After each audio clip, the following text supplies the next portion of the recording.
Welcome to Catalytic Leadership, the podcast designed to help leaders intentionally grow and thrive. Here is your host, author, and leadership and executive coach, Dr. William Attaway.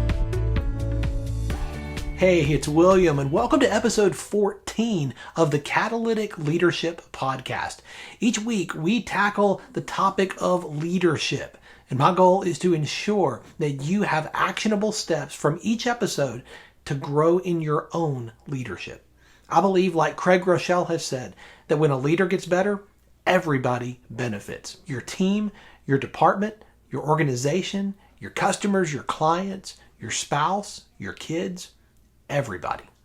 As we're doing every other week on this podcast, today we have a Catalytic Leader Spotlight, and I'm excited for us to learn together from Michael DeLon. It is an honor to have with me today Michael DeLon. Michael has been recognized as America's foremost authority on credibility marketing. He is the author of 7 books, is a follower of Jesus Christ, and has been married to Jill since 1990. He's the father of 4 amazing kids. As the president of Paperback Expert, he serves experts, thought leaders, and business owners by helping them create a book without writing a word, which I can't wait to hear about that, to elevate their credibility, become an Amazon best-selling author, and generate predictable revenue by using their book to monetize their expertise. Michael, it is an honor to have you on the show. Thanks so much for being here. William, thank you for having me. It is going to be so much fun to have a chat with you today. So thanks for inviting me. Absolutely. I would love for you to share some of your story with our listeners, particularly around your journey and development as a leader. How did you get started? Yeah. Great question. So first thing you need to know about me, I am a follower of Christ, right? I've been married to my wife since 90. That's like 32 years. I'm from Indiana. That's where my wife came to find me. And after we got married, the first 5 years of our marriage were like this, William. My wife and I are complete opposites. And even though she and I both grew up in church, nobody ever taught us how to be married. And so after 5 years, we went to a family life weekend to remember. Yeah. And that conference changed our marriage because they unveiled to us God's blueprints for marriage. I didn't know he had any. So we got his blueprints, came home, started applying those blueprints. Now, I was in Christian radio at that time. I was selling Christian radio to local business owners, right? Yeah. And after 2 years of doing that, I realized business owners don't want to buy Christian radio. They want to sell their products and services. So I had a decision. I could either become really, really good at selling or really good at marketing. So I chose marketing. And I bought the books, I followed the gurus, I went to the conferences, I learned how to do marketing for small business owners. So my business grew as their business would grow. Now, fast forward till, that was the 90s, fast forward to 2000. Some friends of mine were starting a .com, back when Amazon was just getting started. You remember, William Shatner was on the radio, the world's largest bookstore, right? So God led us out of the radio station into this startup .com. And I was selling websites and banner ads to like car dealerships and hospitals who didn't even have a website. And that company, William, was ahead of its time. That means it went bankrupt. And so after about 2 years, I was standing in my living room looking up at the ceiling going, God, what am I supposed to do? And God spoke to my heart. He said, I want you in a ministry to families and I want you at Family Life. Duh, why didn't I think of that? So we raised support for 2 years because we were missionaries, moved from Indiana down to Little Rock, Arkansas, joined Family Life. They put me in the radio department, praise God. Yeah. And I started doing what I do. And I climbed the corporate ladder. And after about 6 years, I was on the leadership team of Family Life. Wow. And I thought I was in nirvana, man. Yeah. And then they started going through corporate reorganizations. And after the third reorg was rolled out, the new chart was on the wall, and my name was no longer on the leadership team. Ooh. And so they started shuffling me around the ministry to do different jobs. Well, William, that was the beginning of a 2-year prison term for me, where I was stuck in a job that I hated at a ministry that I loved.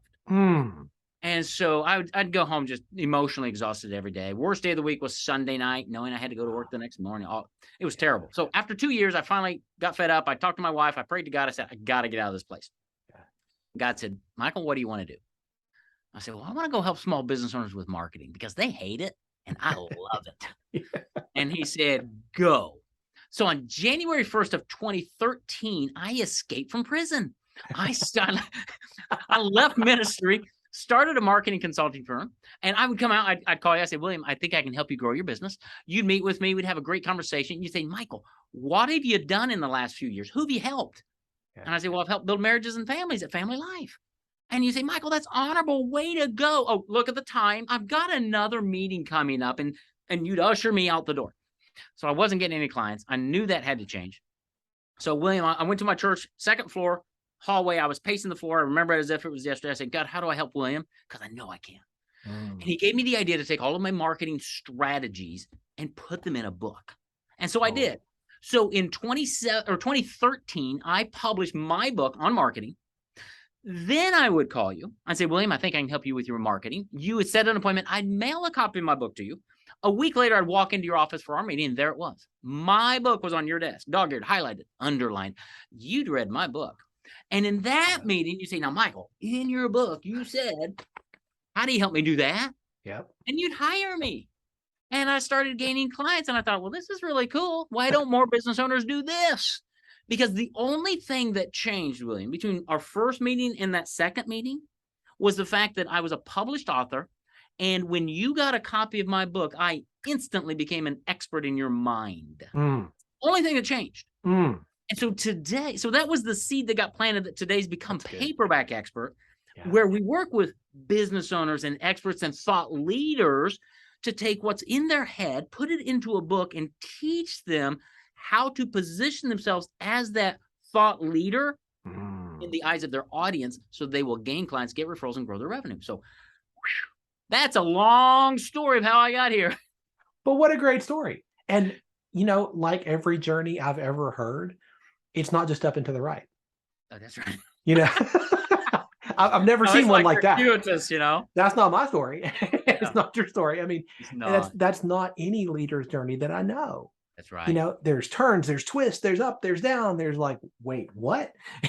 And so it's like, okay, what's next? What's the next thing? And God led you in each step. Absolutely. As you would go to him and seek him and say, hey, how can I? And it's just so amazing to hear how he led you in that. Yeah, it's really cool. I love that the phrase you just used. How can I? A friend of mine gave that to me 2 or 3 years ago. It's on my door in my office. Those 3 words can radically change your life. Yeah. When you come up to any situation, if you just pause and say, how can I? Your brain starts looking for solutions. Yes. And I've been doing this since 2013. I have reinvented my business not less than a dozen times because of things just like that going, oh, wow, okay, how can I do, and you just pinball back and forth. So yeah, the whole up and right thing, I don't know what that is. It's not any journey I've ever seen. Yeah. So given your background and working for Family Life, working for yourself, serving so many different clients across so many different industries, how would you define leadership? That's a great question. I think it goes back to John Maxwell. When I read one of his books years ago, somebody gave me his book, Developing the Leader Within You. Yeah.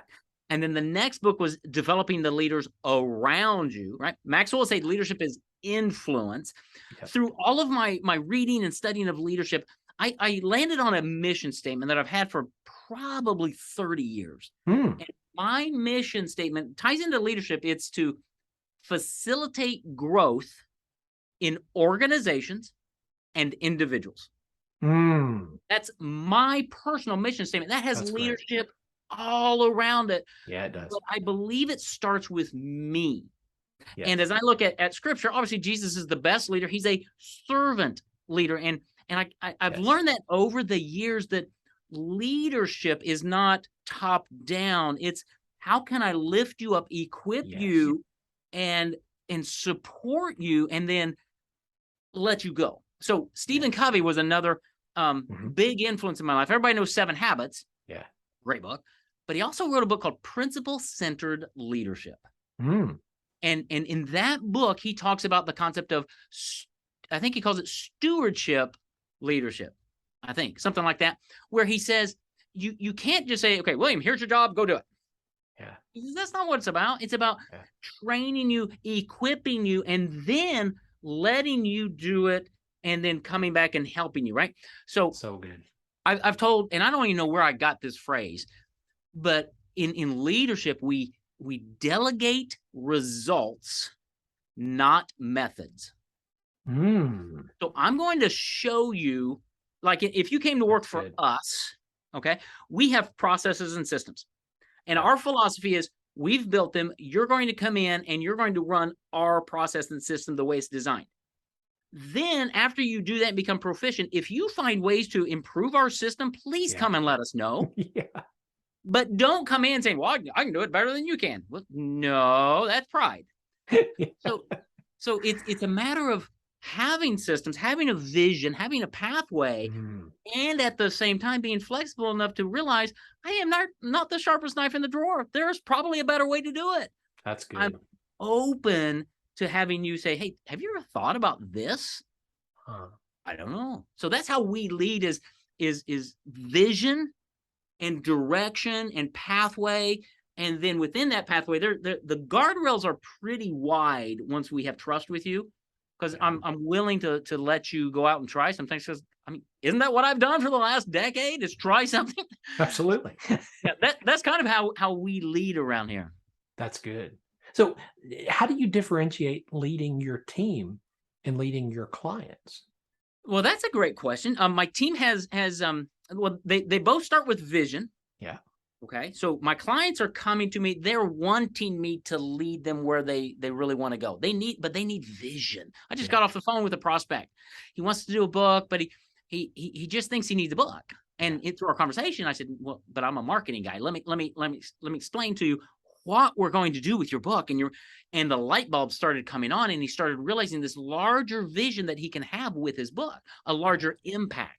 Yeah. Same thing with my team is I've got to be in the front end going, Paperback Expert's a great company. Come work for us. But you've got to understand, I've got a 200-year vision for this thing. I know where we're going. Come join with us and grow.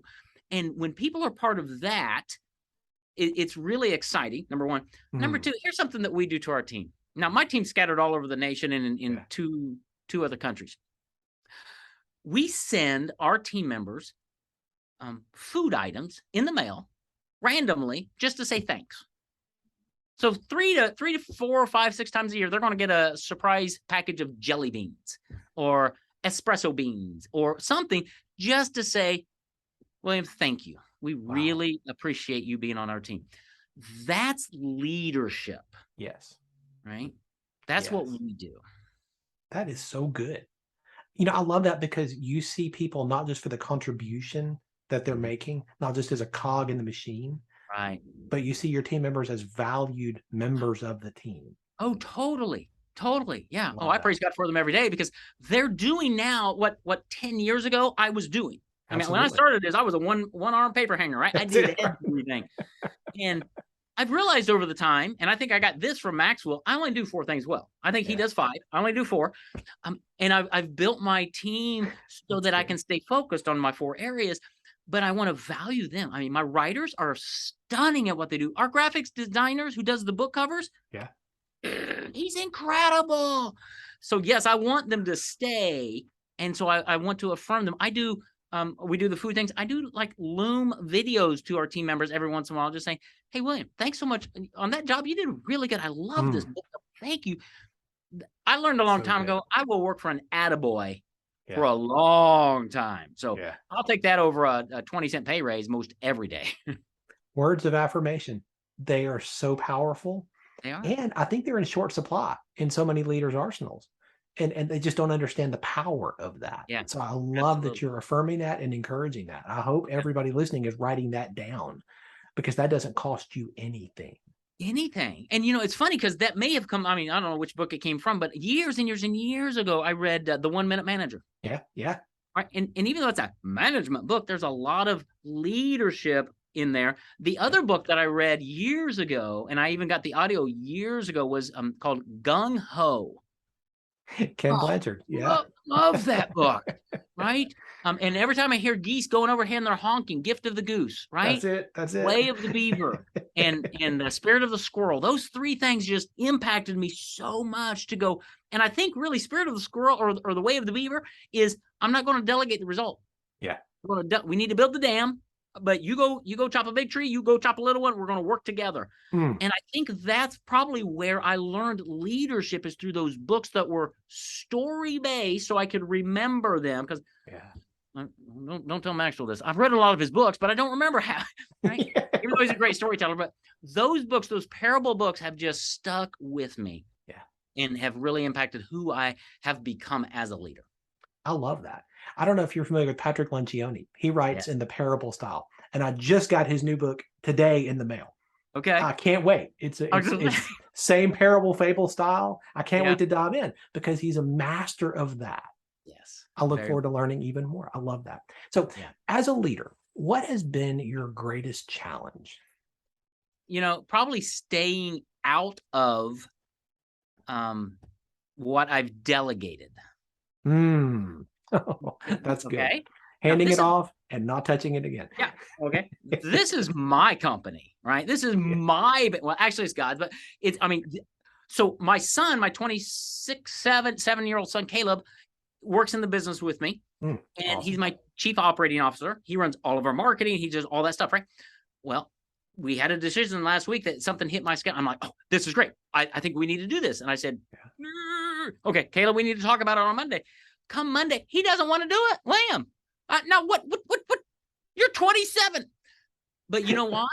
I've delegated that to him. I have to trust him. And even though it's my company, I need to submit myself to him and his leadership, because I've given him that role and responsibility. That's hard. Yeah.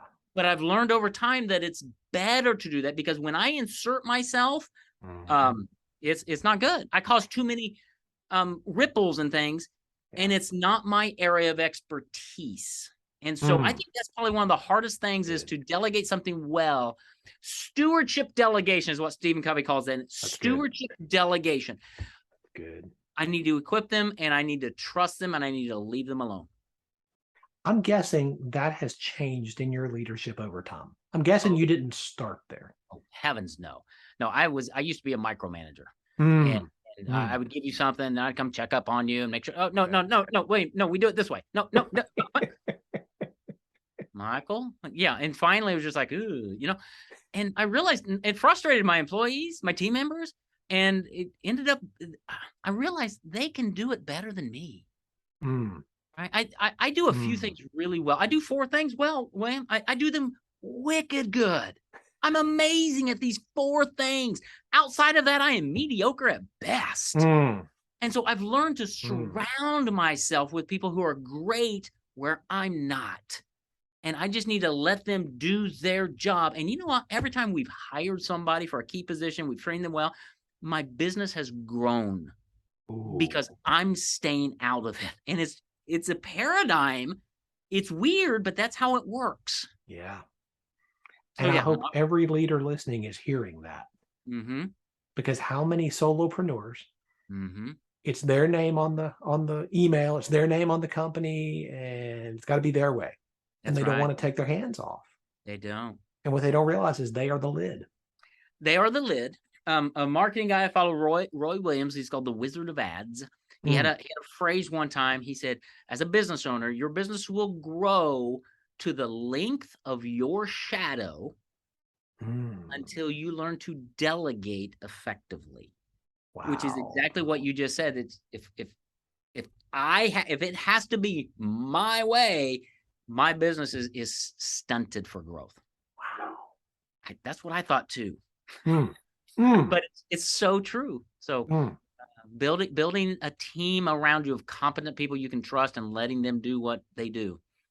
That's amazing. So you help leaders get their message out.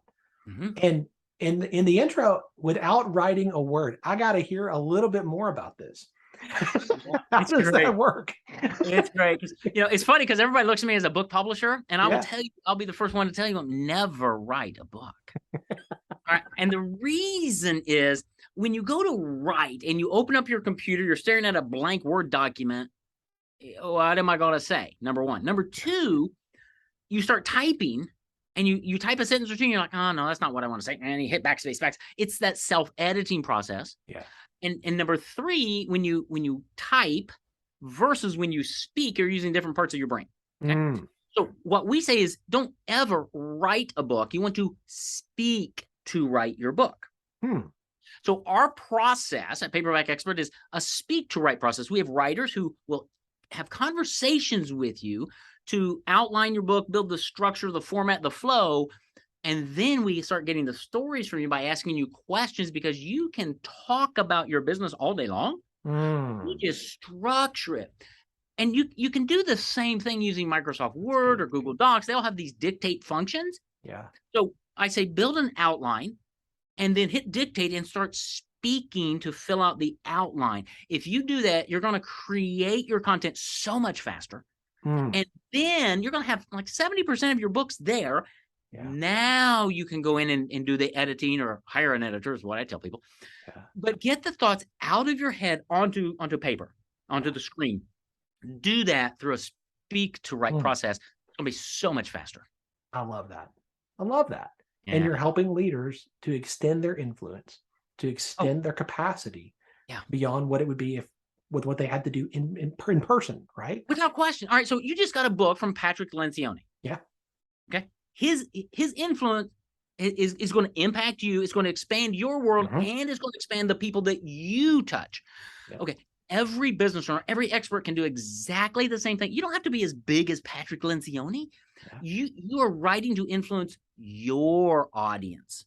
Yeah. That might be in your city. It could be national, but it doesn't matter. It's you're going to have how much would you pay to spend an hour and a half or 2 hours with Patrick Lencioni? More than $5. Yeah. But that's really what you get to do, is when you open up the book, you're going to have a one-on-one conversation with him in a sort of way. That's what we help our clients do, is have conversations with their prospects, one-on-one conversations, because we read books one-on-one. I don't think you're going to gather your whole family and read that book aloud, probably. Right, probably not. It's going to be you and Patrick, right? That's right. That's how we read books. That's how we get to know people. That's how we say, I really like this person. I think I'll take the next step and schedule a call. Yeah. That's what we do with business owners. I love that. All right, so we've hit so many different books, on this podcast. Like, we've mentioned so many different books. What is a favorite book that you would recommend that leaders read? There's so many outside of Scripture. Yeah. And I'm looking over here. It's called The One Thing. Oh, so good. It has impacted my life so much with that one question. But going through and his iceberg, right? His 4 P's of his iceberg, and all of that, and it's so well written, and the domino effect. I think that book, I keep going back and reading it and rereading it, because it's just, how do I every day? What's my one thing? Yeah. And it's funny, I say that. On my daily planner thing that I carry, right at the top, it says what? One thing. One thing. There it is. Because it's so important to say, I've got 1,000 things to do today, but what's the most important thing? Yeah. What is my one thing? And so I would say The One Thing by Gary Keller would be the book. Brilliant. Anybody who reads as much as you do probably has some quotes that resonate. What's a favorite quote that resonates with you, that you just love to leave the audience with? It's more important what you say than where you say it. Now, that's from a marketing perspective, right? But too many business owners have a bland message. And they're saying that bland message. They're trying to say, well, if I go on Facebook, or if I go on LinkedIn or TikTok, or it doesn't matter, because your message doesn't resonate with anyone. Yeah. But when you change your message and you have a compelling message, now you can go to any of those, because they all work when done properly, and your audience is everywhere. It's the fact that your message is bland, that your marketing isn't working. So it's more important what you say than where you say it. Man, that's so good. That's so good. You have dropped so many gold nuggets on this podcast today. So helpful. I mean, this is so helpful. I'm so grateful for your generosity in sharing so much of what God has shown you and taught you, and that you have in turn passed on to others. And I love that. Well, you're welcome. Hopefully it comes through. This is one of my 4 things, right? Communication and marketing. These are my things. I appreciate the opportunity just to share. And and help you grow your podcast, your listeners, and make an impact in somebody else. So that today you've allowed me to facilitate growth in organizations and other individuals I may never meet. So you're helping me achieve my life mission by having me here. So thank you for Love that. I know people are going to want to stay in touch with you and continue learning from you. What's the best way for them to do that? Yeah, just go to our website, paperbackexpert.com. That is the hub of all things Michael. And from there, you can learn about what we do, connect with me on social. We've got free trainings there. We do free events. We've got all kinds of things. So paperbackexpert.com. Excellent. I'll have that link in the show notes as well. Michael, again, such an honor. Thank you for your time and for your generosity today. You are so welcome, William. This has been lots of fun. Thanks for having me. My goodness, there is so much wisdom that we just heard. I hope that you were taking notes. You can always go back and listen again, jot down the things that jumped out at you that will help you in your own leadership journey. I want to thank you for joining me for this episode today. As we wrap up, I've got a request for you. I'd love for you to do two things. First, subscribe to this podcast so that you don't miss a new episode when it comes out. If you find value here, I'd love it if you would rate it and review it. That really does make a difference in helping other people to find this podcast. Second, if you don't have a copy of my newest book, Catalytic Leadership, if you'll go to catalyticleadershipbook.com, we'll give you one for free. You just pay the shipping so I can get it to you, and we'll put one in your hands. My goal is to get this into the hands of as many leaders as possible. This book captures principles that I've learned in 20 plus years of coaching leaders, as well as from my own leadership journey. I want to help you to become better as a leader. This book is one of the tools that I use to help do that. You can always stay connected with me on LinkedIn. Just look for William Attaway to keep up with what I'm learning and thinking about currently. And if you're ready to take your next step with a coach to help you to grow and thrive intentionally, I'd be honored to be your coach. Just go to catalyticleadership.net and you can book a discovery call with me. Let's explore and see if it's a good fit. Now, stay tuned. Our next episode of the Catalytic Leadership Podcast will be next week. Until then, as always, leaders, choose to be catalytic. Thanks for listening to Catalytic Leadership with Dr. William Attaway. Be sure to subscribe wherever you listen to podcasts so you don't miss the next episode. Want more? Go to catalyticleadership.net.